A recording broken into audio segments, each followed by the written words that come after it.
Halo semuanya, selamat datang di Widya Bercerita, tempat di mana cerita punya rasa dan rasa punya makna. Karena setiap kisah selalu membawa pesan, dan setiap pesan menyentuh hati yang mendengarkan. Jadi, siapkan waktu terbaikmu, cari tempat yang nyaman, dan yuk, kita mulai kisahnya. Aku balaskan dendamku untuk suamiku dan ibu mertuaku. Malam itu, hujan deras mengguyur desa kecil tempatku tinggal selama 10 tahun terakhir. Rintik hujan seolah menyuarakan tangis yang selama ini kupendam. Aku, Lila, seorang istri sekaligus menantu yang terperangkap dalam rumah besar tanpa kasih sayang. Suamiku, Bayu, dan ibu mertuaku, Bu Ratna, memperlakukanku bukan sebagai anggota keluarga, melainkan seperti babu yang tak punya hak untuk beristirahat atau bersuara. Setiap pagi sebelum matahari terbit, aku harus bangun lebih awal untuk membersihkan rumah. Bayu, yang dulu kukira adalah pria lembut dan penyayang, berubah menjadi sosok kasar sejak hari pertama kami menikah. Tamparan, makian, dan tendangan menjadi menu sehari-hari yang harus kuterima tanpa bisa melawan. "Lila, mana kopi pagi ini? Lama sekali kau membuatnya," suara Bu Ratna menggema di dapur. Aku segera berlari, membawa secangkir kopi yang telah kuseduh dengan tangan gemetar. Setiap langkah yang kuambil terasa seperti menuju medan eksekusi. Begitu aku sampai di ruang tamu, tatapan tajam Bu Ratna langsung menusukku. "Kau ini bodoh atau bagaimana? Kopi ini terlalu manis. Apa kau mau membuatku sakit diabetes?" Teriaknya seraya melempar cangkir itu ke lantai. Pecahan keramik menghujani kakiku, meninggalkan luka yang menganga. Aku hanya diam. Sudah terlalu sering hal ini terjadi hingga rasanya air mata tak sanggup lagi mengalir. Namun, malam itu berbeda. Luka di kakiku terasa perih, tapi rasa sakit itu tak sebanding dengan nyala api yang perlahan berkobar di hatiku. Dalam hati aku bersumpah, akan ada hari di mana mereka merasakan balasan atas semua perlakuan kejam mereka. Waktu terus berjalan dan aku mulai menyusun rencana. Aku tahu dendam adalah api yang bisa membakar diri sendiri, tapi setelah 10 tahun, aku tak punya pilihan lain. Aku ingin membuktikan bahwa aku bukan sekadar wanita lemah yang bisa diinjak-injak. Hari-hari berikutnya, aku mulai mengamati rutinitas Bayu dan Bu Ratna.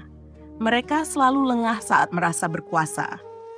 Bayu, yang bekerja di kantor pemerintahan, sering membawa pulang dokumen penting yang ditinggalkan begitu saja di meja kerjanya. Aku menyadari dokumen-dokumen itu bisa menjadi kunci untuk menjeratnya dalam jeratan hukum. Sementara itu, Bu Ratna memiliki kebiasaan berjudi secara diam-diam. Setiap malam, dia akan menghilang selama beberapa jam, meninggalkan rumah tanpa pamit. Aku mengikuti jejaknya suatu malam dan menemukan tempat persembunyian rahasianya, sebuah rumah tua di pinggir desa yang dijadikan arena judi ilegal. Aku tahu aku harus sabar. Aku harus menunggu saat yang tepat untuk melancarkan aksiku. Selama bertahun-tahun aku telah bertahan, jadi menunggu sedikit lebih lama bukan masalah besar. Hari yang kutunggu-tunggu akhirnya tiba. Malam itu aku mendapati Bayu tertidur pulas setelah mabuk berat. Dengan hati-hati, aku menyelinap ke ruang kerjanya dan mengambil foto-foto dokumen yang berisi bukti korupsi. Tak hanya itu, aku juga merekam percakapan telepon Bayu dengan salah satu koleganya yang membahas pembagian uang hasil suap. Di sisi lain, aku mengumpulkan bukti aktivitas judi Bu Ratna. Setiap malam, aku mengambil foto dan video dari kejauhan, memastikan semuanya terekam dengan jelas. Aku bahkan menyimpan catatan transaksi ilegal yang dia tinggalkan di meja riasnya. Setelah semua bukti terkumpul, aku menghubungi seorang jurnalis investigasi yang kukenal melalui salah satu teman lamaku. Aku menceritakan semua penderitaanku dan kejahatan yang dilakukan oleh Bayu dan Bu Ratna. Jurnalis itu tertarik dan bersedia membantuku mengungkapkan kebenaran. Bayu terbangun dengan kepala berat, matanya merah seperti habis bergumul dengan malam panjang penuh dosa. Ia melirikku dengan tatapan jijik, lalu mendengus sebelum berlalu ke kamar mandi. Aku tetap tenang, seperti tak ada yang berubah. Padahal, langkah pertama rencanaku sudah dimulai. Hari itu, aku menyusun sarapan seperti biasa. telur dadar, nasi hangat, dan segelas kopi hitam untuk Bayu. Ia duduk di meja makan, menyalakan rokok tanpa peduli aroma makanan yang terhidang. "Kau tak akan pernah belajar membuat kopi yang enak ya?" katanya sinis sambil meniup asap rokok ke wajahku. Aku diam, hanya menunduk. Dalam hati, aku menghitung hari. Sore harinya, Bu Ratna sibuk berdandan di depan cermin. Aku tahu dia akan pergi lagi ke tempat judi seperti biasanya. Tapi kali ini, aku tak membuntutinya. Sebagai gantinya, aku menyerahkan bukti-bukti kegiatan ilegalnya kepada polisi melalui seorang kurir. Aku memastikan semua foto dan rekaman video terkirim dengan aman. Malam tiba dan rumah mulai sunyi. Bayu masih sibuk di ruang kerjanya mengetik sesuatu di laptopnya. Aku memerhatikannya dari balik pintu, menyimpan kemarahan yang mendidih dadaku. Setelah ia tertidur, aku menyelipkan sebuah surat anonim di meja kerjanya. Isinya singkat. "Aku tahu apa yang kau lakukan. Hati-hati Bayu. Mata-mata ada di sekitarmu." Keesokan harinya, suasana rumah mulai berubah. Bayu tampak gelisah. Ia sering memeriksa ponselnya, berbicara dengan nada panik saat menerima telepon. Aku hanya tersenyum tipis di dapur, mendengarkan dari kejauhan. Bu Ratna, di sisi lain, tampak mulai curiga karena aku tak pernah mengeluh atau membantah lagi. Dia menganggap itu sebagai tanda kelemahanku. Padahal, aku hanya menunggu waktunya habis. 3 hari setelah surat itu sampai ke tangan Bayu, polisi datang ke rumah. Mereka membawa surat perintah penggeledahan. Bayu mencoba membela diri, tapi wajahnya memucat saat polisi menemukan beberapa dokumen rahasia di ruang kerjanya. Dia tak berkutik saat digiring ke mobil patroli. "Aku dijebak, aku tidak bersalah," teriaknya. Bu Ratna panik, berusaha menelepon seseorang yang bisa menolong anaknya. Namun sebelum ia sempat melakukan apa-apa, polisi juga menunjukkan surat penangkapan untuknya atas tuduhan keterlibatan dalam perjudian ilegal. "Apa-apaan ini? Aku tidak tahu apa-apa." Bu Ratna meronta, tapi tak ada yang peduli. Aku berdiri di sudut ruangan, memandang mereka dengan tatapan dingin. Untuk pertama kalinya dalam 10 tahun, aku merasakan kepuasan yang tak terlukiskan. Rumah itu menjadi sepi setelah mereka dibawa pergi. Tetangga yang biasanya hanya menonton dalam diam mulai berbisik-bisik. Mereka tahu sesuatu telah terjadi, tapi tak ada yang cukup berani untuk menanyakan apa yang sebenarnya terjadi. Aku duduk di ruang tamu, menatap kosong ke arah cangkir kopi yang pecah di lantai, sisa amukan terakhir Bu Ratna. Tanganku gemetar bukan karena takut, tapi karena lega. Semua penderitaan itu akhirnya terbalaskan. Tapi aku tahu ini belum selesai. Balasan yang sesungguhnya baru saja dimulai. Malam itu, aku duduk sendirian di ruang tamu. Cahaya lampu temaram menciptakan bayangan samar di dinding. Suasana rumah yang sepi seolah menggema dalam pikiranku. Tapi aku tidak merasa takut atau kesepian. Aku merasa bebas. Bebas dari belenggu kekejaman yang selama ini membelenggu hidupku. Hari berikutnya, aku bangun pagi seperti biasa. Kebiasaan 10 tahun ini sulit diubah dalam semalam. Namun kali ini aku tidak terburu-buru. Aku membuat secangkir teh untuk diriku sendiri dan duduk di teras, menikmati udara pagi yang segar. Untuk pertama kalinya, aku merasa hidupku sepenuhnya milikku. Namun, ketenangan itu tidak bertahan lama. Seorang tetangga datang dengan wajah cemas. "Lila, aku mendengar kabar. Polisi membawa Bayu dan Bu Ratna. Apa yang terjadi?" tanya Bu Mirna, tetangga sebelah yang biasanya suka ikut campur urusan orang. Aku menatapnya sejenak, lalu tersenyum kecil. "Mungkin ini karma, Bu. Saya hanya bisa berdoa agar semuanya cepat selesai." Bu Mirna terdiam, tatapannya seolah mencari celah, mencoba menggali lebih dalam. Tapi aku tidak memberinya kesempatan. Aku masuk ke dalam rumah, meninggalkan dia dengan rasa penasaran yang tak terjawab. Seminggu berlalu sejak Bayu dan Bu Ratna ditahan. Aku mendengar dari berita bahwa Bayu menghadapi tuntutan berat atas korupsi dan penggelapan dana.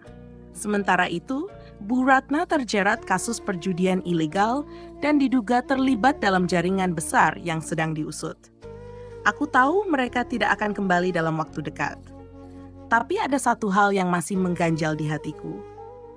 Aku ingin memastikan mereka merasakan penderitaan yang sama seperti yang mereka timpakan padaku. Aku mengunjungi Bayu di penjara untuk pertama kalinya. Saat aku masuk ke ruang kunjungan, dia menatapku dengan tatapan penuh kebencian. Wajahnya tampak lebih tirus, dan matanya yang dulu penuh kesombongan, kini redup. "Kau puas sekarang?" tanyanya dengan suara parau. Aku duduk di hadapannya, menyilangkan tangan di atas meja. "Aku hanya membalas apa yang pantas kau terima, Bayu. Kau pikir aku akan terus diam setelah semua yang kau lakukan? Kau wanita kejam. Aku suamimu, Lila. Seharusnya kau mendukungku, bukan menghancurkan hidupku."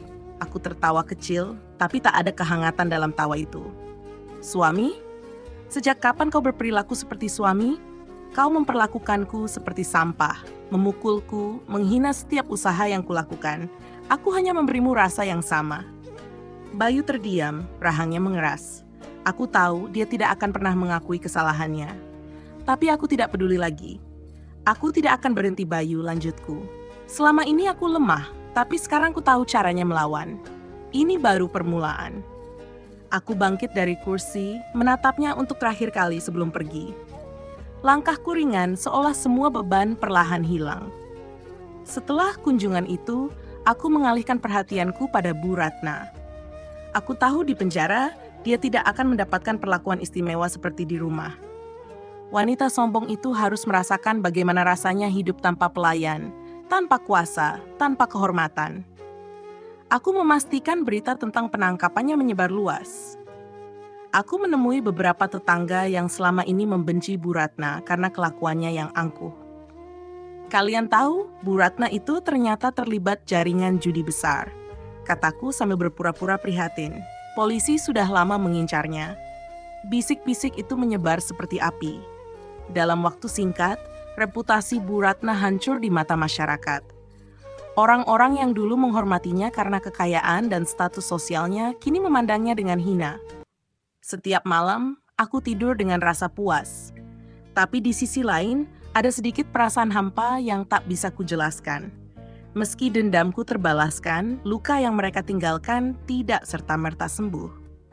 Aku sadar, membalas dendam hanya sebagian dari perjalanan panjangku untuk menemukan kedamaian.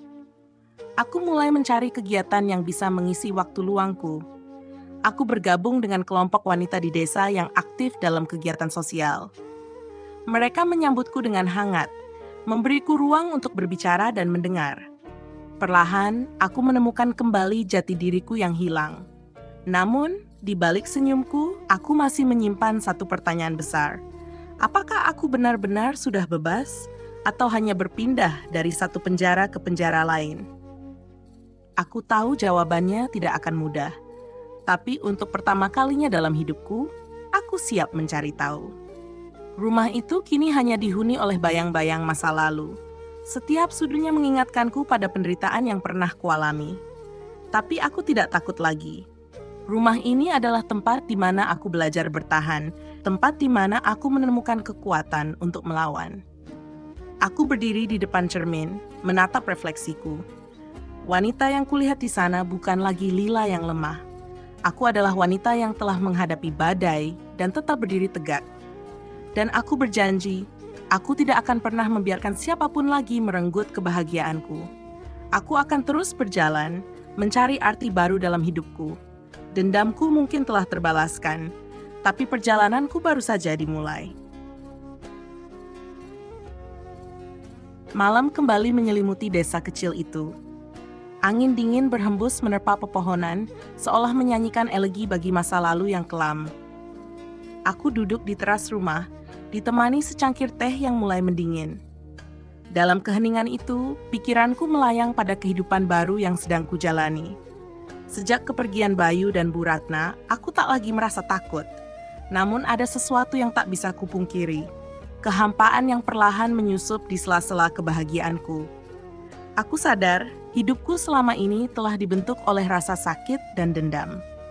Ketika semuanya berakhir, aku merasa seperti kehilangan tujuan. 3 minggu setelah penangkapan Bayu dan Bu Ratna, seorang tamu tak terduga datang ke rumah. Pintu diketuk pelan, dan saat kubuka, aku menemukan seorang wanita paruh baya berdiri di sana.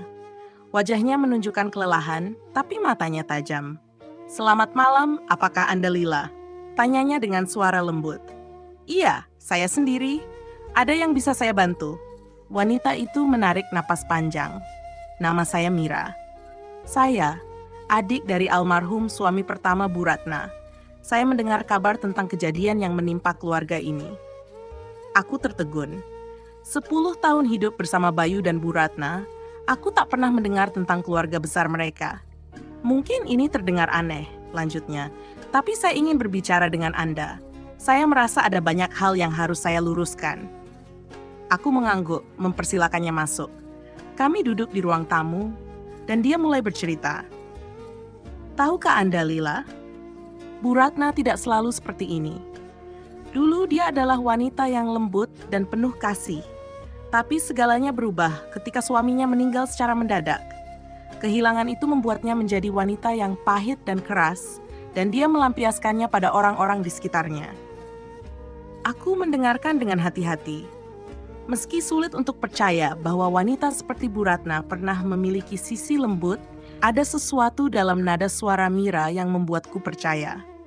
Saya tahu dia salah, dan saya tak bermaksud membela perbuatannya. Tapi saya ingin Anda tahu bahwa terkadang orang yang menyakiti orang lain sebenarnya juga sedang melawan luka mereka sendiri. Kalimat itu menggema di pikiranku.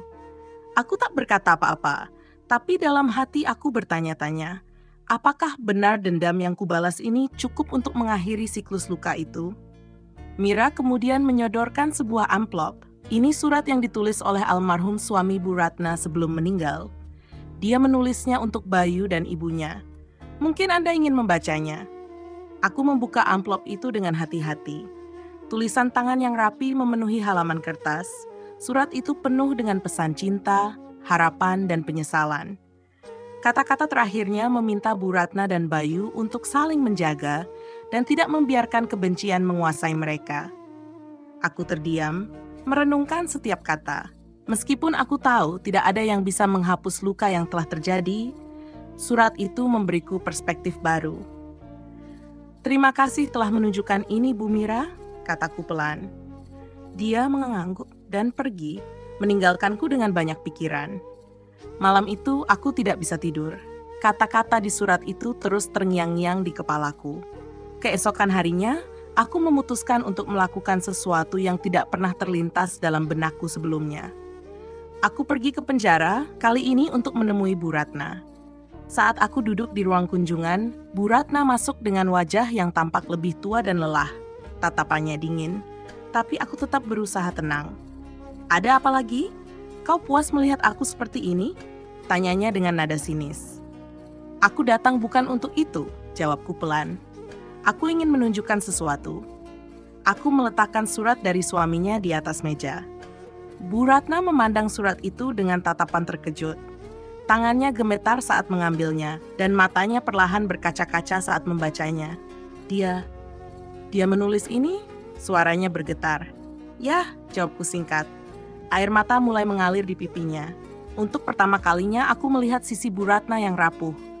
Wanita yang selama ini aku benci ternyata juga manusia dengan luka yang mendalam. "Aku tidak bisa mengubah masa lalu, Bu," kataku. "Tapi aku berharap kita bisa berhenti menyakiti satu sama lain." Dia hanya terdiam, menunduk, dan menangis. Aku tidak tahu apakah pertemuan ini akan mengubah segalanya. Tapi setidaknya aku telah mencoba membuka pintu bagi perbaikan. Saat aku meninggalkan penjara, aku merasa beban di dadaku sedikit lebih ringan. Dendam telah membawaku sejauh ini. Tapi mungkin sekarang saatnya membiarkan hal lain yang memimpin langkahku. Sesuatu yang lebih kuat daripada kebencian. Pengampunan.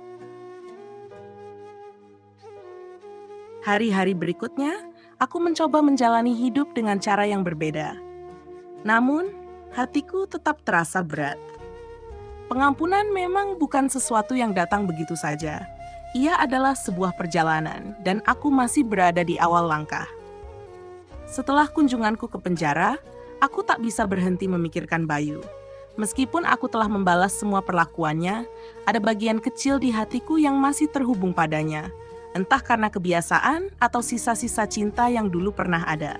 Sore itu, aku kembali ke penjara.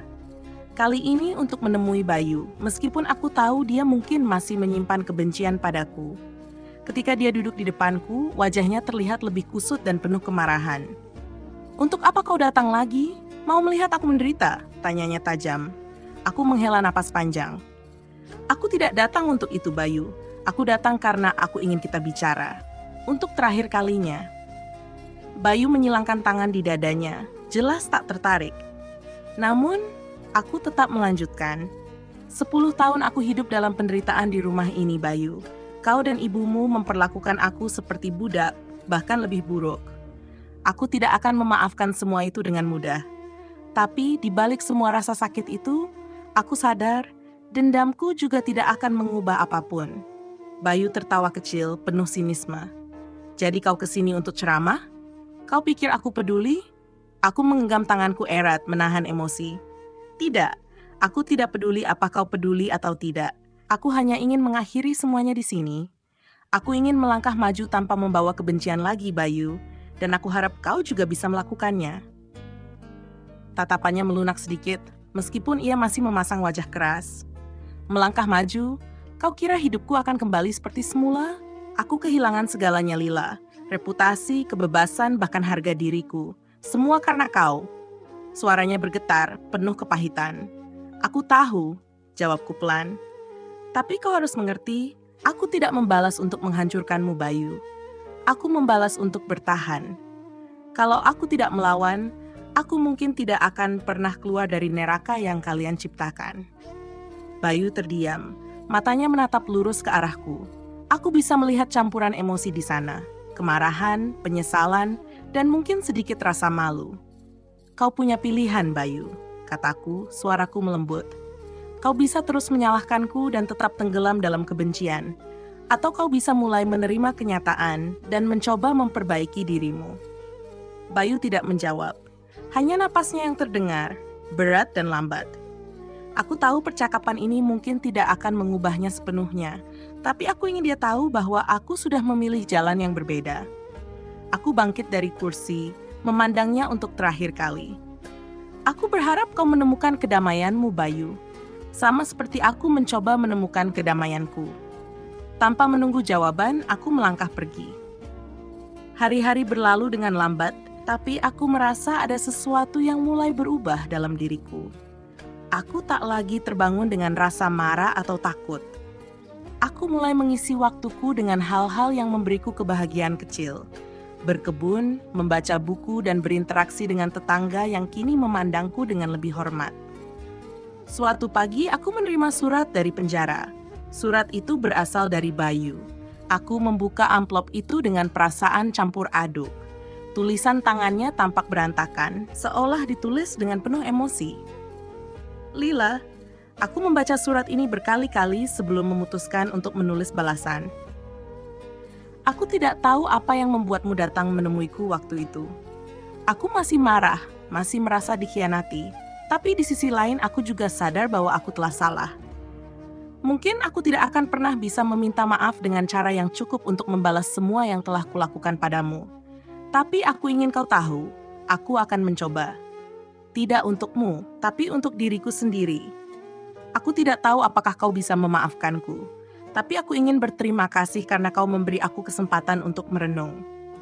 Untuk pertama kalinya, aku mulai memahami arti dari semua ini. Bayu, aku menutup surat itu dengan tangan gemetar.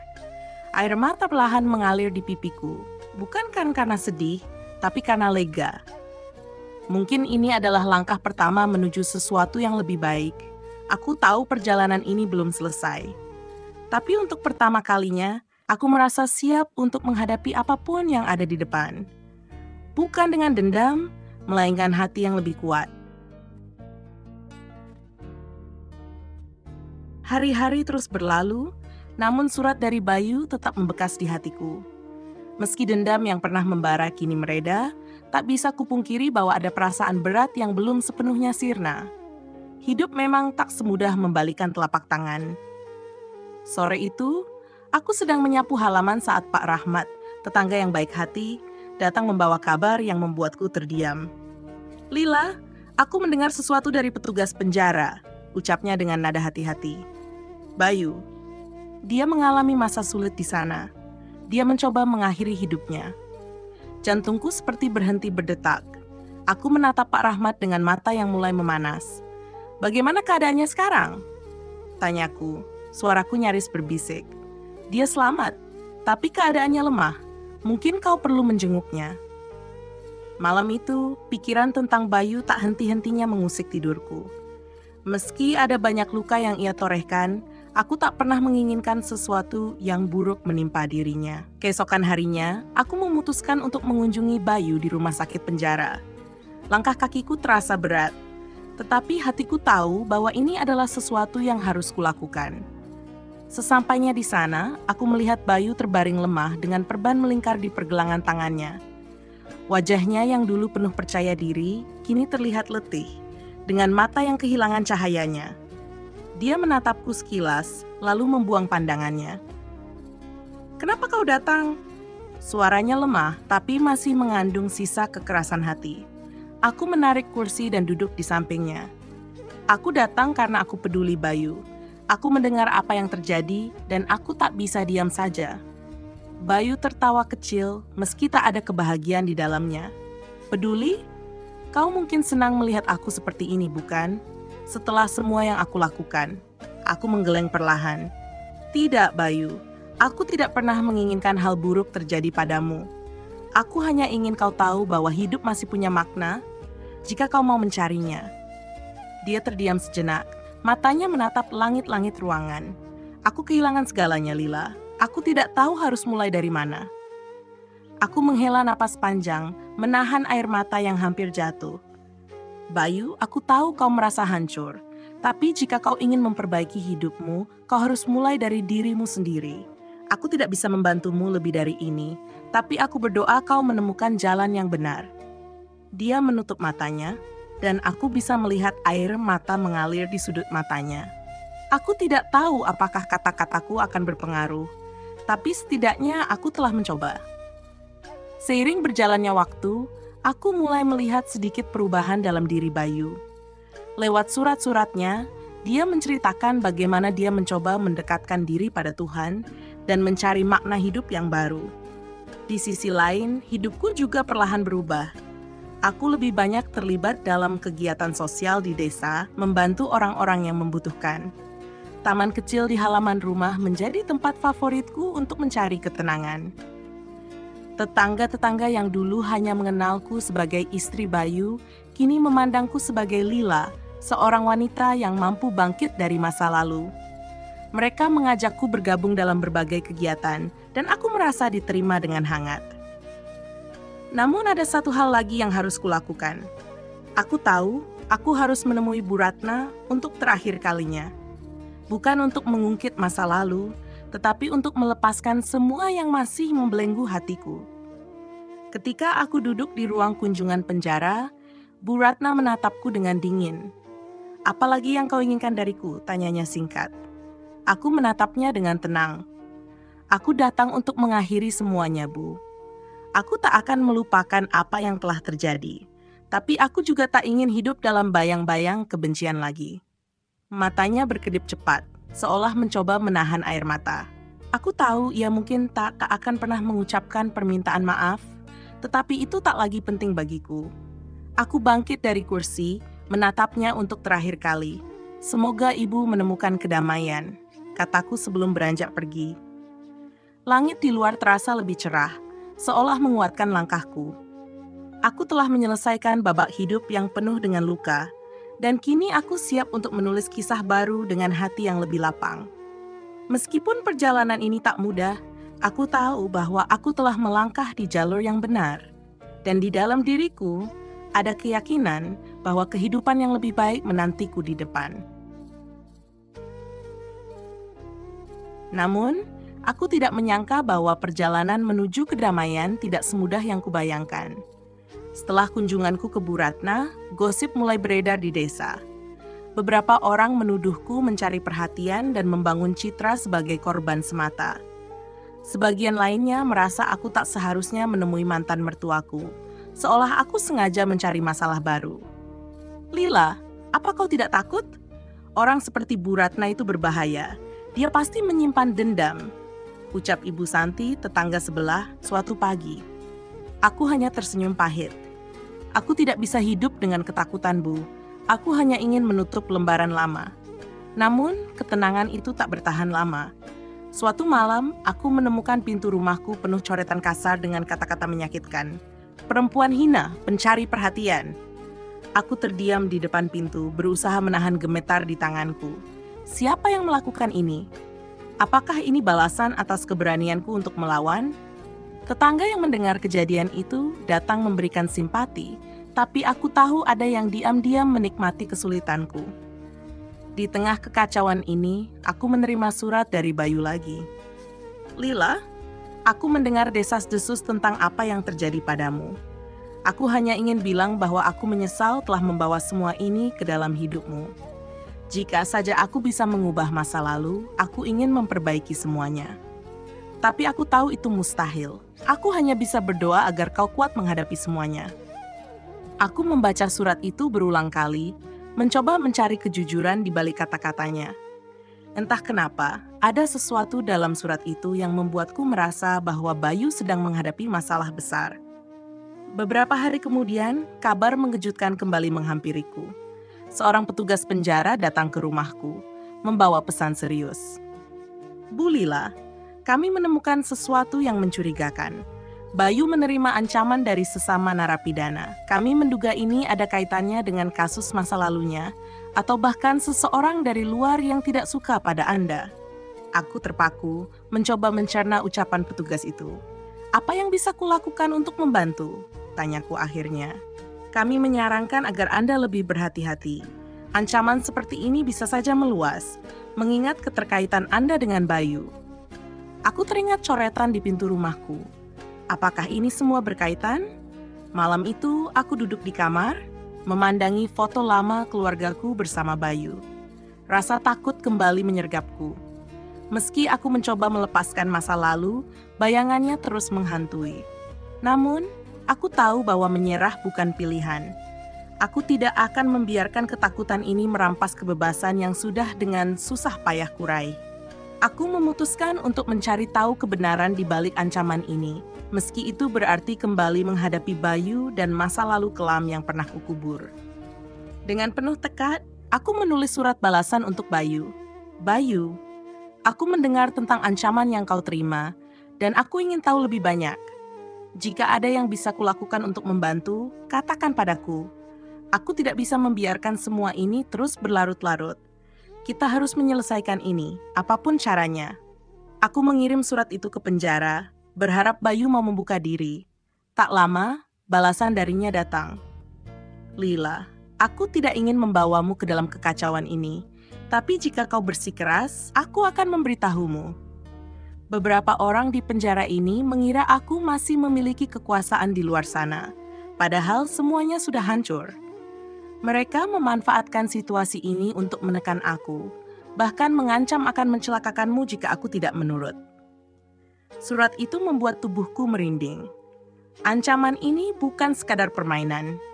Aku harus mengambil langkah nyata untuk melindungi diriku dan mencari tahu siapa yang berada di balik semua ini. Aku memutuskan untuk mendatangi seorang pengacara yang pernah membantu mengurus kasus Bayu. Aku ingin menggali lebih dalam tentang siapa saja yang memiliki motif untuk menyakiti kami.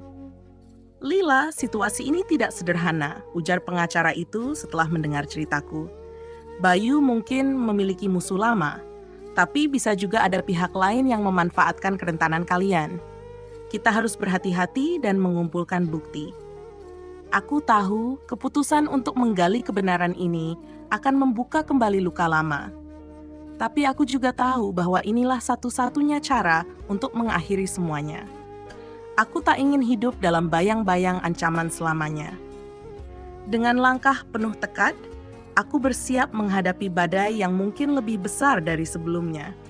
Tidak untuk membalas dendam, tapi untuk meraih kedamaian yang sesungguhnya. Selama beberapa hari setelah pertemuanku dengan pengacara, aku merasa seperti hidup dalam kabut ketidakpastian. Setiap malam aku terbangun dengan perasaan gelisah, memikirkan ancaman yang bisa saja menyerang kapan saja. Namun, aku tahu tak ada gunanya terus bersembunyi. Aku harus bergerak. Surat dari Bayu menyebutkan nama seseorang, Rahman. Dia adalah mantan rekan bisnis Bayu yang pernah terlibat dalam proyek besar yang berujung pada kerugian finansial besar-besaran. Dari cerita yang kudengar, Rahman menyalahkan Bayu atas kegagalan itu, dan perselisihan mereka telah berlangsung bertahun-tahun. Aku mengunjungi kantor pengacara untuk meminta bantuan mencari lebih banyak informasi tentang Rahman. Dia mungkin menjadi kunci untuk memecahkan masalah ini, kataku kepada pengacara dengan nada tegas. Pengacara itu mengangguk. Kami akan menyelidikinya, tapi perlu waktu. Sementara itu, Anda harus berhati-hati. Jika benar ada yang mengawasi Anda, mereka pasti mencari celah untuk menyerang. Aku mengikuti saran itu. Aku memasang kamera pengawas di sekitar rumah dan memberitahu tetangga-tetanggaku agar waspada terhadap orang asing. Namun, aku tidak hanya berdiam diri. Aku juga mencari cara untuk memperbaiki hubungan dengan masyarakat sekitar, meski itu sulit.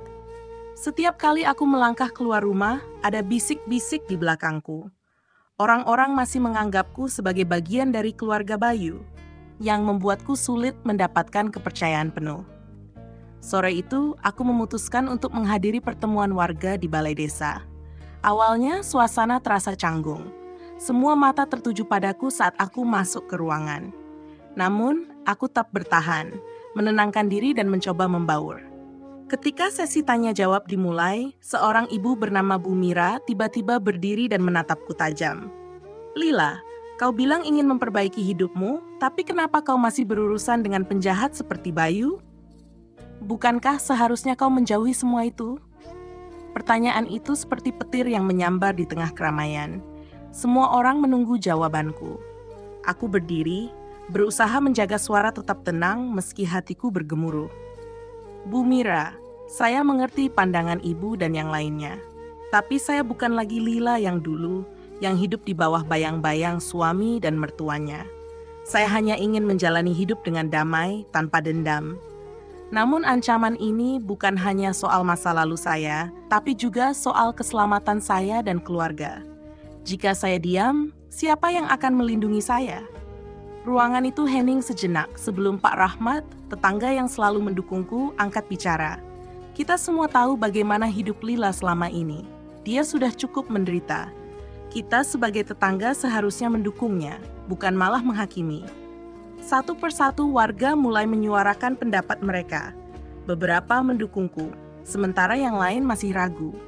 Namun, setidaknya aku merasa telah menunjukkan keberanian untuk berbicara.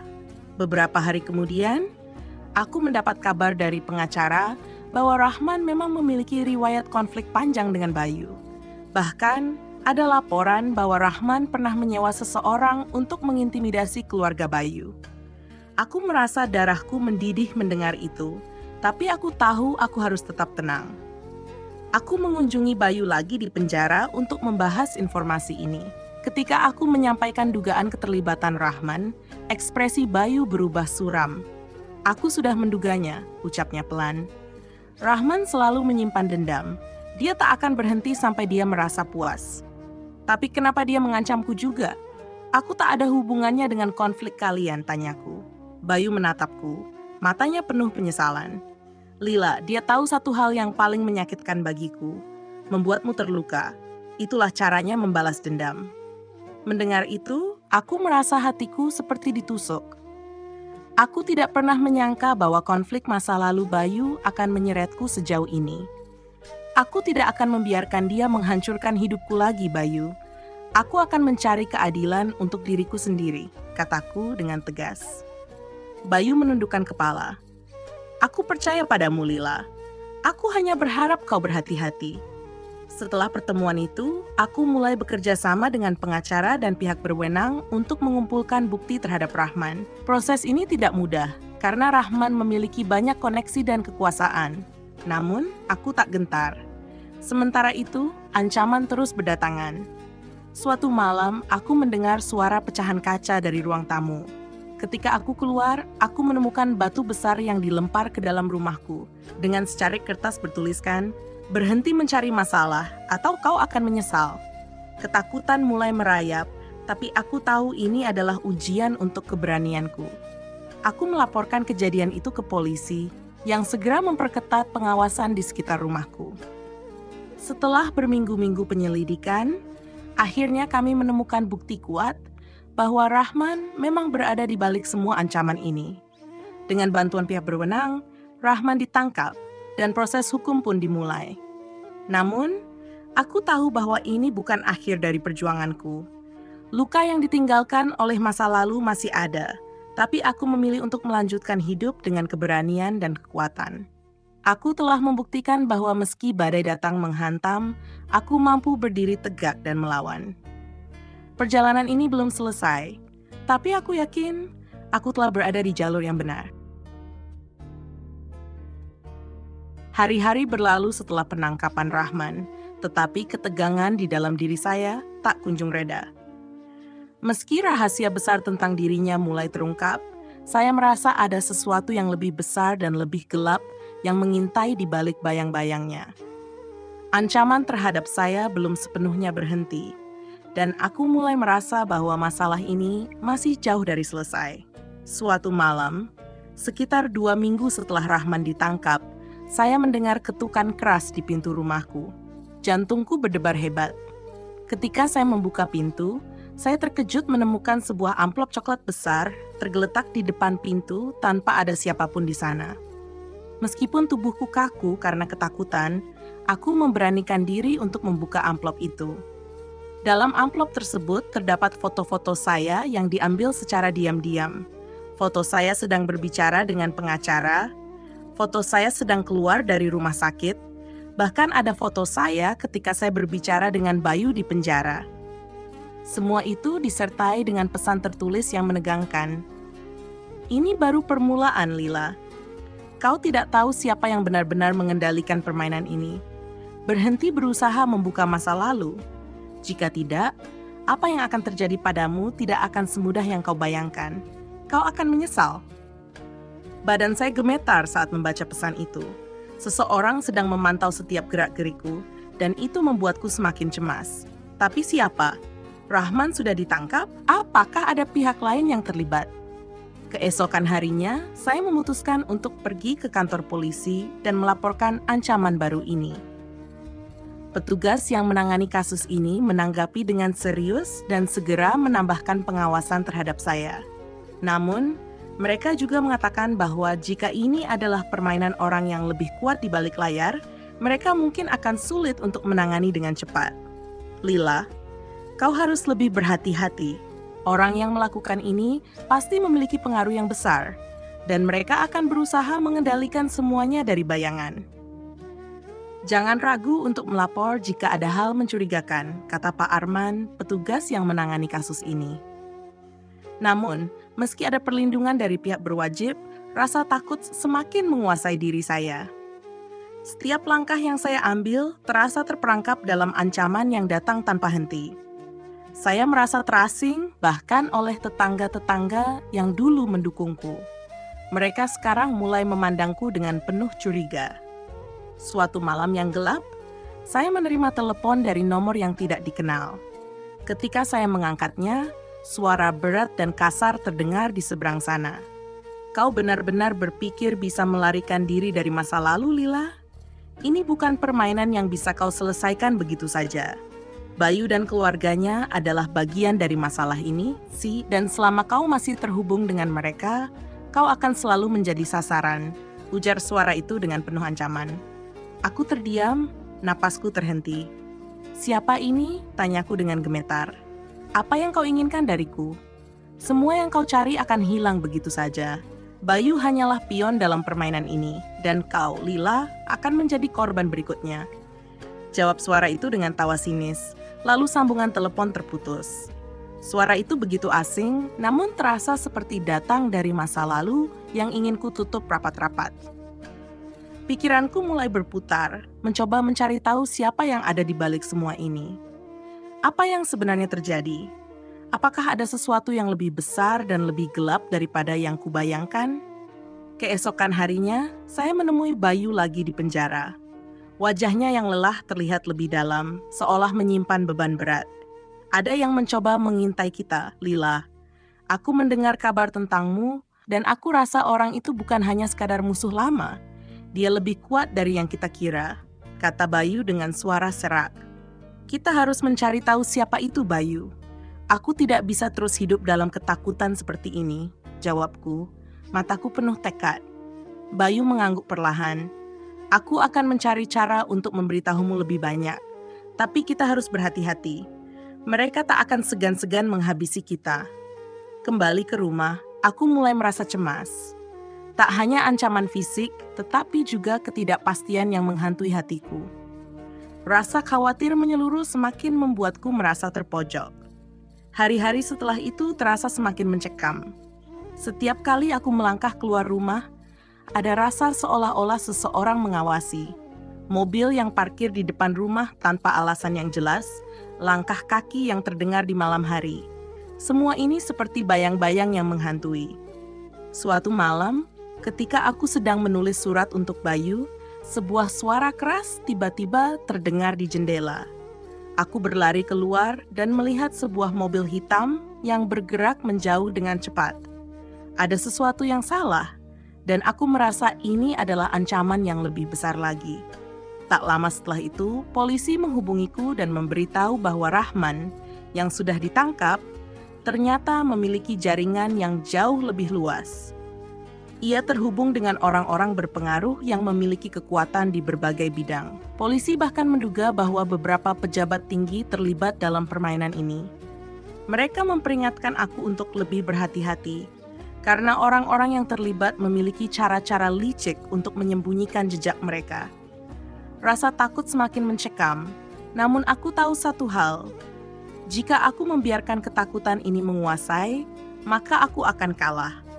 Saya harus terus bertahan, meskipun itu berarti harus menghadapi kebenaran yang lebih kelam daripada yang pernah kubayangkan. Namun, di balik ketegangan yang semakin memuncak, ada satu pertanyaan yang terus berputar di pikiranku. Siapa yang benar-benar mengendalikan permainan ini?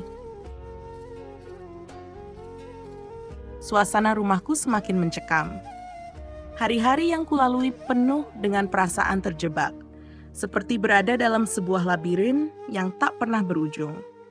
Setiap langkah terasa seperti perangkap, dan aku tak tahu kapan ancaman itu akan menghantamku. Bayu, meski berada di penjara, menjadi satu-satunya tempatku mencari informasi. Namun aku tahu ada banyak hal yang masih ia sembunyikan. Pada suatu malam, ketika hujan turun dengan derasnya, aku duduk di ruang tamu, mencoba memikirkan langkah selanjutnya. Tiba-tiba, telepon rumahku berdering. Suara di seberang sana terdengar begitu familiar, meski terasa jauh dan berubah. Lila, aku tahu kau tidak akan berhenti mencari tahu. Tapi hati-hatilah, ada lebih banyak hal yang tak kamu ketahui tentang ini. Suara itu terdengar sangat dingin, dan aku merasa seperti tercekik mendengarnya. Apa yang kau inginkan dariku? Suaraku tercekat, hampir tidak percaya. Ini bukan tentang apa yang aku inginkan. Ini tentang apa yang kau inginkan. Kau ingin tahu siapa yang mengontrol semuanya, bukan? Baiklah, aku akan memberitahumu. Tapi kau harus siap menghadapi konsekuensinya, jawab suara itu. Aku terdiam, merasakan adrenalin yang mengalir deras. Rasanya seperti dunia ini tiba-tiba menjadi lebih sempit dan aku terjebak di dalamnya. Kau akan tahu siapa yang mengendalikan permainan ini. Tapi hati-hati dengan siapa yang kau percayai. Mereka bisa jadi musuhmu yang tersembunyi. Suara itu kemudian terputus begitu saja. Aku meletakkan telepon, tubuhku gemetar. Apa maksudnya? Siapa yang mengendalikan permainan ini? Aku mulai berpikir keras, mencoba mengingat setiap orang yang ada di sekitarku, setiap orang yang memiliki kekuasaan dan pengaruh yang mungkin bisa terlibat dalam semua ini. Nama Rahman masih bergema dalam pikiranku. Tapi ada satu hal yang terasa sangat janggal. Meski dia ditangkap, semuanya seperti tidak berakhir begitu saja. Ketika pagi tiba, aku memutuskan untuk menemui pengacaraku lagi. Aku merasa semakin mendalam bahwa ada yang salah. dan aku membutuhkan bantuan untuk menggali lebih jauh. Pengacara itu menerima kedatanganku dengan serius. Kami telah meneliti lebih lanjut tentang Rahman dan orang-orang di sekitarnya. Dan ada satu hal yang sangat mengganggu kami. Rahman bukanlah otak dari semua ini. Dia hanya pelaksana dari jaringan yang lebih besar, kata pengacara itu dengan wajah serius. Jadi, siapa yang benar-benar ada di balik semua ini? Tanyaku, suaraku bergetar. Sepertinya ini melibatkan orang-orang yang memiliki pengaruh besar. Kami menemukan bahwa ada beberapa nama besar yang terhubung dengan jaringan keuangan besar, dan mereka sangat menginginkan Bayu jatuh. Bukan hanya karena bisnisnya, tapi lebih kepada sesuatu yang lebih gelap dan pribadi. Aku tidak bisa menahan rasa curiga. Siapa yang punya motivasi lebih besar untuk menghancurkan Bayu dan keluarganya? Siapa yang ingin menyentuh hidupku dengan cara kejam seperti ini? Lila, kami membutuhkan bukti lebih banyak untuk bisa menggali lebih dalam. Kami sudah menyusun rencana untuk menyelidiki lebih lanjut, tetapi kami membutuhkan bantuanmu, lanjut pengacara itu. Aku tahu saatnya untuk tidak hanya mengandalkan pihak berwajib. Aku harus mencari cara untuk membongkar jaringan ini sendiri. Aku memutuskan untuk mulai menyelidiki orang-orang yang pernah dekat dengan Bayu, termasuk mantan-mantan mitranya dan orang-orang yang memiliki motif pribadi untuk menjatuhkannya. Hari-hari berlalu, dan ketegangan semakin terasa. Kemanapun aku pergi, seakan ada mata-mata yang mengikutiku. Setiap kali aku masuk ke toko atau bertemu dengan orang asing, ada perasaan seperti dibuntuti. Tidak ada yang bisa kulakukan selain berusaha tetap tenang, namun rasanya dunia ini mulai menyempit. Kemudian suatu sore, aku menerima pesan singkat tanpa nama pengirim. Aku tahu kau sedang mencari jawaban. Jika kau ingin tahu lebih banyak, datanglah ke tempat yang pernah kau kunjungi, tempat yang menyimpan rahasia Bayu. Pesan itu membuat napasku tercekat. Tempat yang pernah aku kunjungi, Bayu selalu menyebutkan sebuah rumah tua di pinggiran kota, tempat di mana mereka dulu sering bertemu dengan mitra-mitranya dalam bisnis yang penuh rahasia. Aku tahu itu adalah tempat yang paling mungkin menyimpan kunci dari semua teka-teki ini. Tanpa ragu, aku memutuskan untuk pergi ke sana. Malam itu, aku menyewa taksi dan menuju ke rumah tua yang sudah lama terbengkalai. Tempat itu terasa gelap, menyeramkan, dan terisolasi dari keramaian. Ketika aku tiba di sana, aku hanya bisa merasakan ketegangan yang semakin mencekam. Aku membuka pintu rumah yang sudah berderit tua dan perlahan-lahan memasuki ruangan yang gelap. Tiba-tiba, sebuah suara keras terdengar, membuatku terlonjak. "Lila, akhirnya kau datang juga." Aku menoleh dan melihat seseorang berdiri di sudut ruangan. Wajahnya tertutup bayangan. Tapi aku bisa merasakan ada sesuatu yang familiar. "Siapa kamu?" tanyaku, berusaha tetap tegas meski hatiku berdegup kencang. "Pasti kau sudah banyak bertanya-tanya tentang siapa yang benar-benar mengendalikan semua ini," jawab suara itu yang sekarang semakin jelas terdengar. Tiba-tiba, seseorang keluar dari bayangan itu dan aku hampir tak bisa mempercayainya. "Bayu, apa yang terjadi?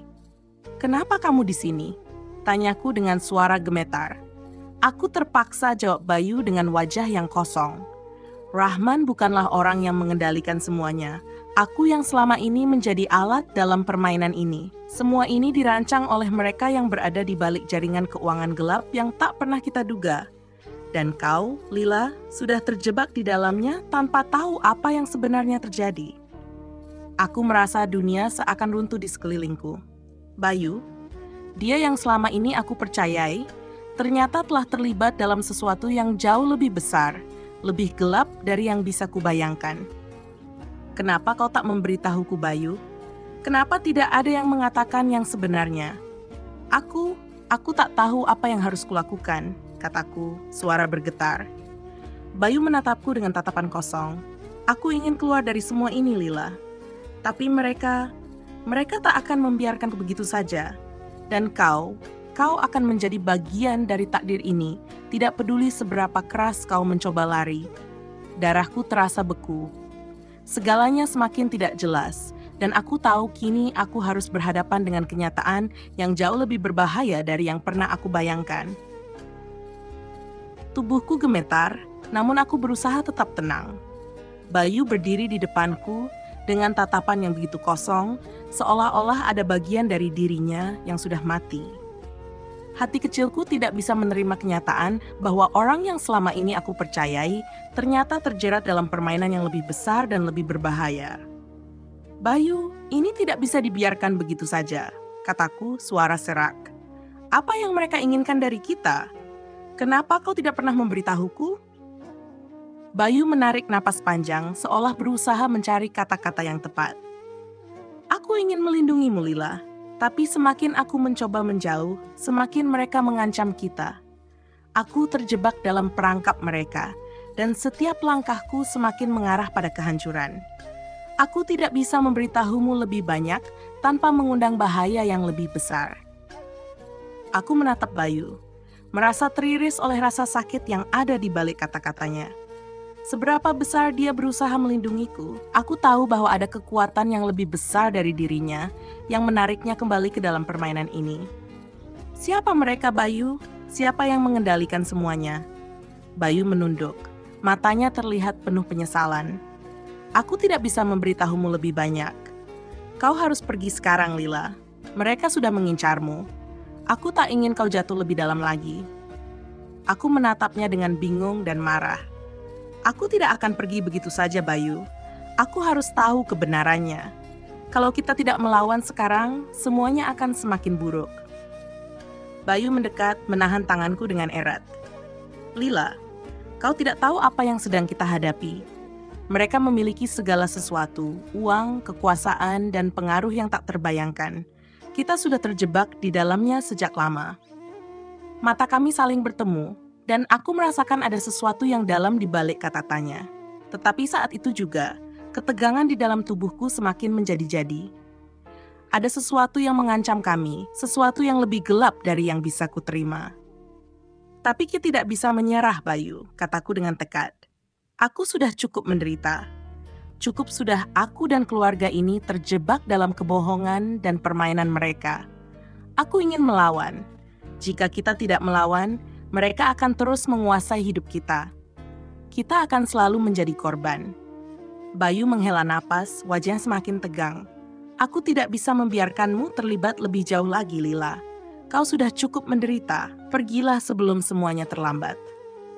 Namun, sebelum aku bisa merespon, suara langkah kaki terdengar mendekat dari pintu rumah tua itu. Kami berdua terdiam, waspada. Ada sesuatu yang buruk sedang datang. Bayu terlihat panik, menarik tanganku dengan cepat dan membawaku ke belakang rumah. "Bayu, apa yang sedang terjadi?" tanyaku, kebingungan dan ketakutan. "Tolong, Lila, ikuti aku," jawab Bayu dengan suara terburu-buru. "Mereka sudah datang." Kami berlari menyusuri lorong rumah tua yang gelap, menuju pintu belakang yang mengarah ke hutan kecil di belakangnya. Langkah kami cepat, tetapi aku bisa merasakan ada sesuatu yang sedang mengintai kami. Tiba-tiba, aku mendengar suara pintu depan terbuka dengan keras, diikuti dengan suara langkah kaki yang berat. Mereka sudah ada di dalam rumah. Aku menoleh ke Bayu, matanya penuh kecemasan. "Kita harus keluar dari sini, sekarang juga," seruku. Kami berlari lebih cepat lagi, namun saat kami hampir mencapai pintu belakang, suara seseorang yang familiar terdengar memanggil dari jauh. "Lila, Bayu." Aku membeku mengenali suara itu. Itu suara. Seketika seluruh tubuhku terasa kaku. Ibu mertuaku. Kenapa dia ada di sini? Apa yang dia ketahui? Aku tidak bisa mengerti. Aku sudah berusaha menghindari pertemuan dengannya selama bertahun-tahun, dan sekarang dia muncul tepat ketika aku sedang berusaha melarikan diri dari kenyataan yang mengerikan ini. Bayu melihat aku dengan ekspresi bingung. "Ibu mertuamu, apa yang dia lakukan di sini?" Dia adalah bagian dari semua ini," jawabku dengan suara serak. "Ibu mertuaku selalu tahu lebih banyak dari yang aku kira. Dia pasti terlibat dalam jaringan ini." Bayu tampaknya terkejut. "Apa yang kau maksud?" "Semuanya, Rahman. Pengaruh yang mereka miliki. Semua ini ada kaitannya dengan keluargaku, dan ibu mertuaku pasti tahu lebih banyak daripada yang dia tunjukkan." Kami melangkah maju dengan hati-hati, mendekati pintu belakang. Namun, saat kami hampir sampai, sebuah suara keras memanggil kami dari belakang. "Lila, jangan lari!" teriak suara ibu mertuaku. Aku merasa sebuah tangan menarik lengan bajuku, dan dalam sekejap aku terjatuh ke tanah. Aku menoleh dan melihat ibu mertuaku berdiri di depanku. Wajahnya penuh amarah. "Kenapa kamu tidak memberitahuku apa yang sebenarnya terjadi?" Tanyaku, berusaha menahan air mata yang hampir tumpah. "Kenapa kau membiarkan semua ini terjadi pada kita?" Ibu mertuaku menatapku dengan dingin. "Karena aku tidak ingin kamu tahu. Semua ini terlalu berbahaya. Aku tidak ingin kau terlibat lebih jauh, Lila." Aku bangkit, rasa marah mulai memenuhi hatiku. "Apa yang lebih berbahaya dari ini? Kau tahu kan? Kalau aku sudah cukup menderita selama ini, kau dan suamimu sudah menjadikan aku babu selama bertahun-tahun. Sekarang kau muncul di sini dan berkata bahwa ini semua demi melindungiku?" Ibu mertuaku tidak mengatakan apa-apa. Wajahnya justru menunjukkan ekspresi yang lebih suram, seolah ada sesuatu yang lebih gelap yang sedang disembunyikan. "Terlalu banyak yang tidak kamu pahami, Lila," katanya pelan sebelum melangkah mundur. "Dan kau tidak akan pernah tahu kebenarannya." Saat itu, aku merasa benar-benar terperangkap. Semuanya sudah semakin jauh dari jangkauanku, dan aku tidak tahu lagi siapa yang bisa dipercaya. Namun, satu hal yang aku yakini, aku harus menelan apapun risikonya. Aku menatap ibu mertuaku dengan pandangan tajam, berusaha menahan segala amarah yang mulai menguasai diriku.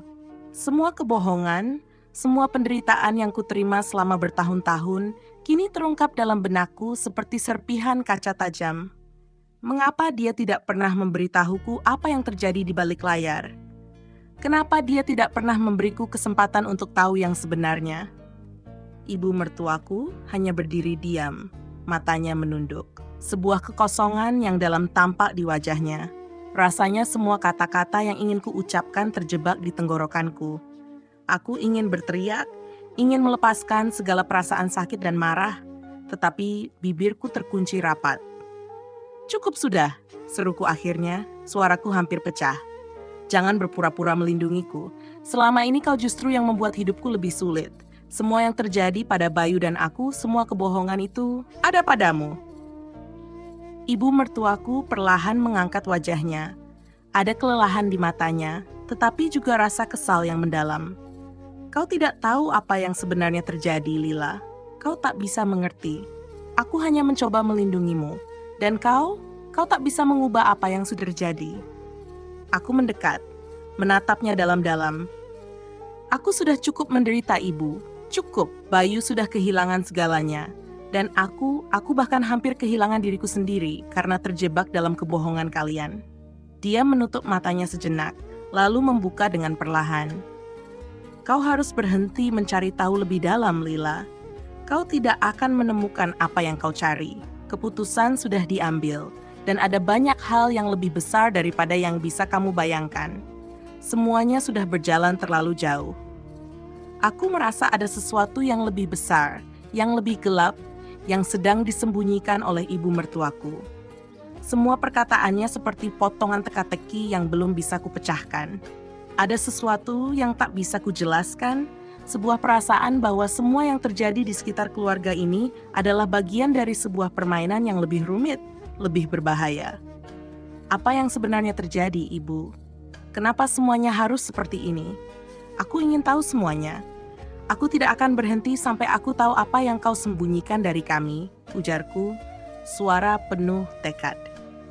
Ibu mertuaku hanya diam, seakan berpikir keras, sebelum akhirnya dia menghela napas berat. "Jika kau benar-benar ingin tahu, maka bersiaplah. Apa yang akan kau temui tidak akan mudah, Lila. Kau akan kehilangan lebih banyak dari yang kau kira." Kata-katanya terasa seperti peringatan, tetapi aku tahu aku tidak bisa mundur lagi.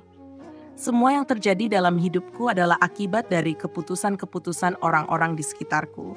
Dan aku tidak akan membiarkan semuanya berlalu begitu saja. Tidak setelah semua yang aku alami.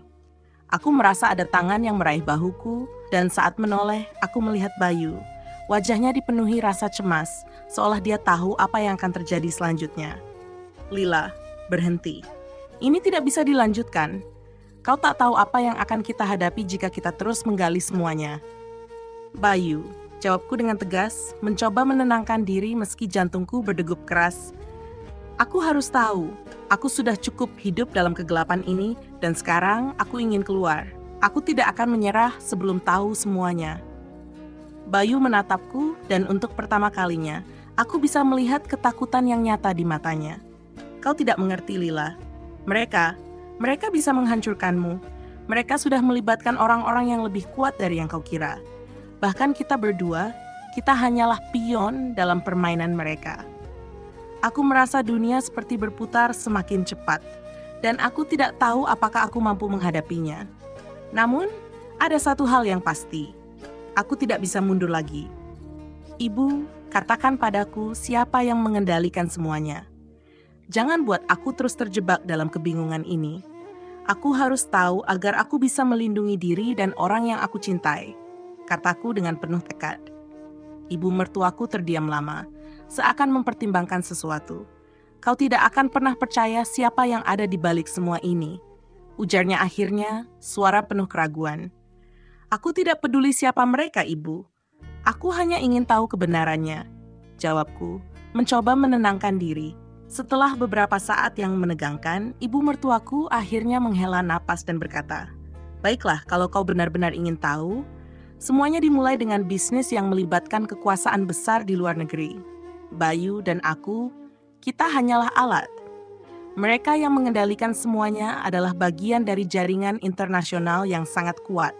Mereka memiliki segalanya, kekuasaan, uang, dan koneksi yang tak terhitung jumlahnya. Dan kau dan Bayu, kalian hanyalah pion yang mereka gunakan untuk tujuan mereka." Hatiku berdegup kencang mendengar penjelasannya. Semua yang selama ini terjadi, semua penderitaan yang kami alami, ternyata hanya bagian dari sebuah permainan besar yang melibatkan orang-orang yang lebih kuat dari yang bisa kami bayangkan. "Jadi, siapa mereka?" tanyaku, hampir tidak bisa mempercayai kata-kataku sendiri. Ibu mertuaku menatapku dengan tatapan yang seolah mengandung rahasia besar. Mereka adalah bagian dari jaringan yang lebih tua. Jaringan yang sudah mengendalikan banyak orang, banyak bisnis. Mereka menggunakan orang seperti Bayu untuk menjalankan bisnis mereka. Dan mereka tidak akan berhenti sampai tujuan mereka tercapai. Mereka bisa menghancurkan siapa saja yang menghalangi jalan mereka. Aku merasa udara di sekitar kami semakin berat. Semua yang ibu mertuaku katakan seperti sebuah pintu yang terbuka menuju kegelapan yang lebih dalam. Aku tidak tahu apa yang harus kulakukan dengan informasi ini, tetapi satu hal yang aku tahu, aku tidak akan berhenti sampai aku menemukan kebenaran. "Apakah kau bisa membantuku?" tanyaku. Meskipun aku tahu bahwa ibu mertuaku mungkin sudah tidak memiliki kekuatan untuk membantu. Dia terdiam sejenak, menatapku dengan tatapan kosong. "Kau harus berhati-hati, Lila. Mereka tidak akan memberi ampun." Aku menelan ludah. Hatiku terasa berat, namun tekadku semakin menguat. Aku sudah cukup. Aku tidak akan membiarkan mereka terus bermain dengan hidupku. Tidak lagi. Kami semua terdiam dalam ketegangan yang mendalam. Namun di dalam diriku, ada api yang mulai menyala. Api yang tidak akan padam sampai kebenaran terungkap. Aku merasa darahku berdesir cepat. Tubuhku dipenuhi rasa cemas yang semakin menekan. Apa yang baru saja dikatakan ibu mertuaku benar-benar mengubah cara pandangku terhadap semuanya. Bayu, aku dan keluarga ini, kami hanya sekelompok pion yang tak tahu apa yang sebenarnya sedang terjadi. Jaringan internasional yang mengendalikan hidup kami seperti bayangan gelap yang tak bisa kami hindari. Bayu berdiri di sampingku. Wajahnya penuh keraguan dan kekhawatiran. Matanya tidak bisa lepas dari ibu mertuaku, seolah dia berusaha mencari petunjuk dari ekspresi wajahnya. Namun, ibu mertuaku hanya berdiri diam, dengan tatapan kosong yang lebih dalam daripada sebelumnya. "Apa yang harus kita lakukan sekarang?" tanyaku, mencoba menenangkan diri meskipun ketegangan begitu tebal di udara. Ibu mertuaku menyipitkan mata, berusaha menghindari pandanganku. Kau tidak bisa melawan mereka, Lila. Jika kau terus bertanya, mereka akan tahu. Mereka sudah cukup memperhatikan kita. Jika kau melangkah lebih jauh, akan ada konsekuensinya. Bayu menoleh padaku, bibirnya sedikit bergetar. Lila, jangan memaksa. Kita harus keluar dari sini, segera. Kita harus menyembunyikan diri. Aku tidak bisa menerima itu.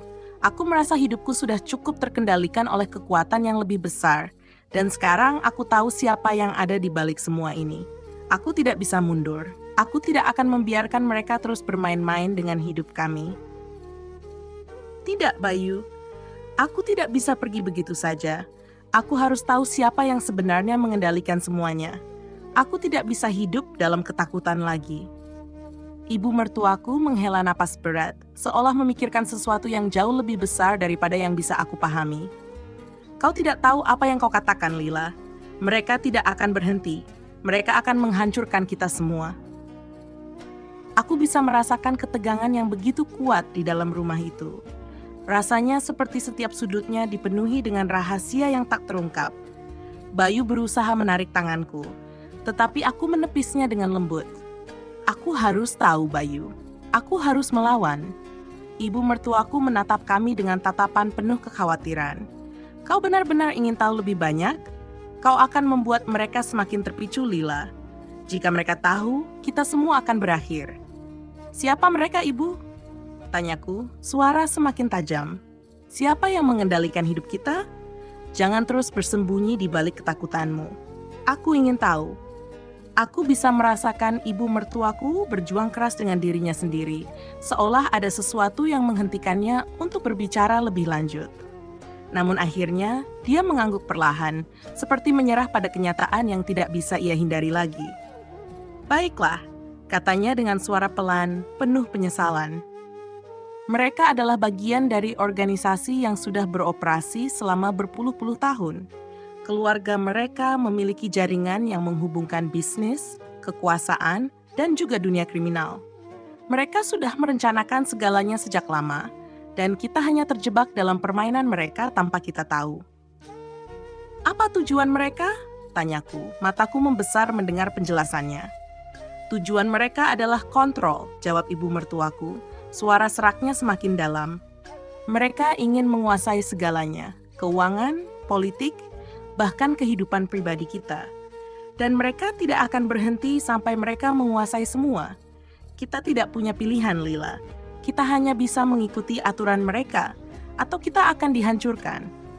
Aku menatap ibu mertuaku, mencoba mencerna semua kata-katanya. Bayu terlihat semakin gelisah, langkahnya semakin ragu. Aku tahu dia sudah kehilangan harapan bahwa ada jalan keluar dari situasi ini. Tapi aku tidak bisa menyerah.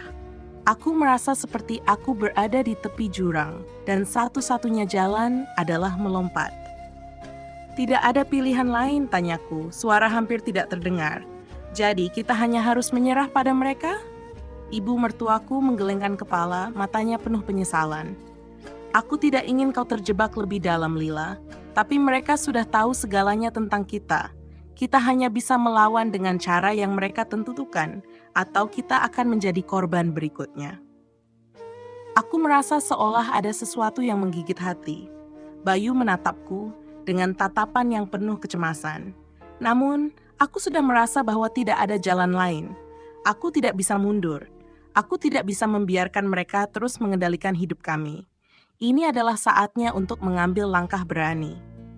Aku tidak bisa terus hidup seperti ini, Ibu, kataku dengan penuh tekad. Aku tidak akan diam saja. Aku akan mencari cara untuk mengalahkan mereka, apapun risikonya. Bayu menatapku dengan kesedihan yang mendalam. Lila, jangan. Ini bukan hanya soal kita. Ini lebih besar dari itu. Aku menarik napas dalam-dalam, menatap ke arah hutan yang mengelilingi rumah ini. Aku tahu perjalanan kami tidak akan mudah. Aku tahu ada bahaya yang mengintai, namun hatiku tetap teguh. Aku tidak akan membiarkan jaringan ini menghancurkan hidup kami tanpa perlawanan. Kita harus cari cara untuk mengungkap semuanya, Bayu. Aku akan melawan, dan kita akan keluar dari kegelapan ini. Kataku dengan suara tegas, berusaha meyakinkan diriku sendiri. Namun, meskipun tekadku kuat, aku tahu bahwa perjalanan ini akan menguji setiap batasan yang aku miliki. Mereka sudah tahu terlalu banyak, dan jika aku salah melangkah, aku bisa kehilangan segalanya, bahkan nyawaku sendiri. Namun satu hal yang aku yakini, aku tidak akan menjadi korban mereka. Seiring berjalannya waktu, ketegangan semakin menumpuk. Setiap langkah yang aku ambil, setiap keputusan yang aku buat, seakan membawa kami semakin dekat pada bahaya yang mengintai di setiap sudut. Aku tahu mereka mengawasi kami, mengawasi setiap gerak-gerik kami, menunggu saat yang tepat untuk menjatuhkan kami. Aku merasa hidup kami seperti di atas tali yang rapuh, hanya menunggu putus.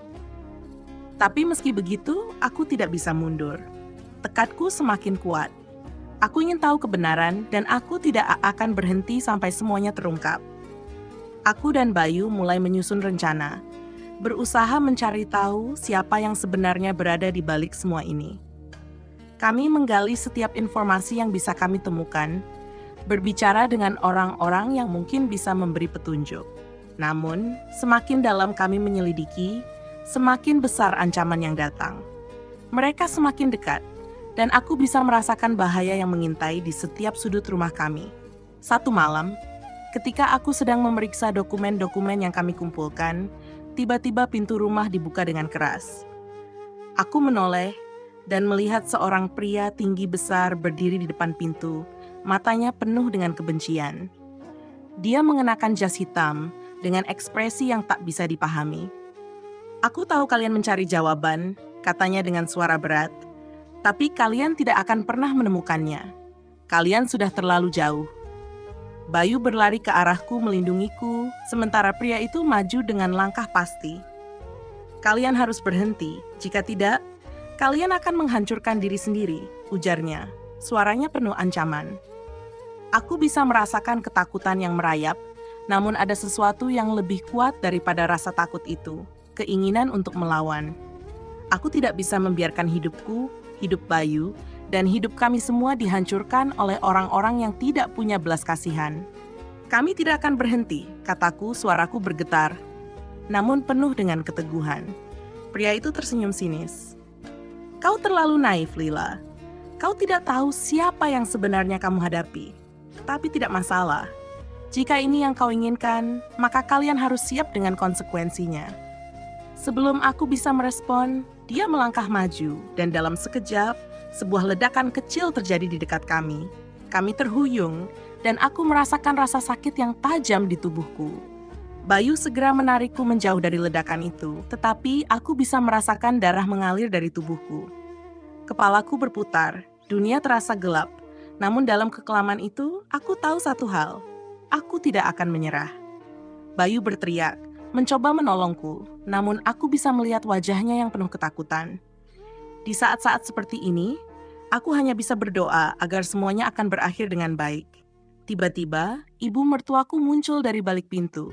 Wajahnya pucat, namun ada semacam penyesalan yang mendalam di matanya. "Aku tidak pernah bermaksud untuk kalian terjebak seperti ini," katanya dengan suara bergetar. "Aku hanya ingin melindungi kalian dari apa yang mereka lakukan. Tetapi aku salah. Aku membuat keputusan yang salah. Aku tak tahu lagi harus bagaimana."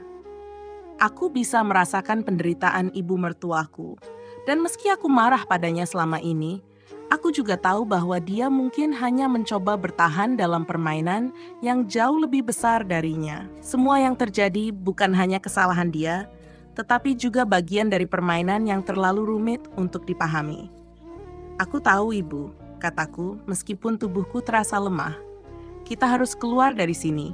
Kita harus menghentikan semuanya, apapun caranya."